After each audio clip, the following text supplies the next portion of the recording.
பொள்ளாச்சி நாடாளுமன்ற தொகுதியில் அதிமுக சார்பில் போட்டியிடும் கார்த்திகேயன் பொள்ளாச்சி சுற்றுப்பகுதிகளில் தீவிர வாக்கு சேகரிப்பில் ஈடுபட்டார். வகுத்தம்பாளையம், கேவிகே நகர், கோப்பனூர் புதூர், கப்பலாங்கரை, தேவனாம்பாளையம், செட்டியக்காபாளையம், எம்ஏ கவுண்டன்பாளையம், சேரிப்பாளையம், குருவை கவுண்டன்பாளையம் உள்ளிட்ட பல கிராம பகுதிகளுக்கு முன்னாள் அமைச்சர் பொள்ளாச்சி ஜெயராமனுடன் சென்று இரட்டை இலை சின்னத்திற்கு வாக்கு சேகரித்தார். கார்த்திகேயனுக்கு பொதுமக்கள் ஆரத்தி எடுத்து வரவேற்பு அளித்தனர்.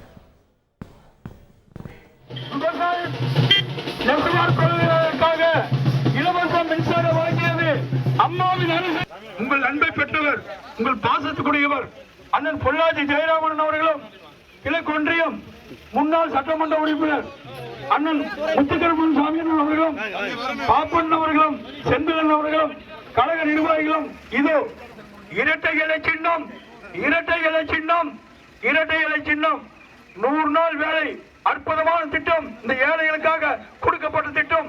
அதிகப்படியான வாக்கு வித்தியாசத்தில் வெல்ல வேண்டும். இந்த பகுதிக்கு நல திட்டங்களை கண்டிப்பாக கொண்டு தருவார்.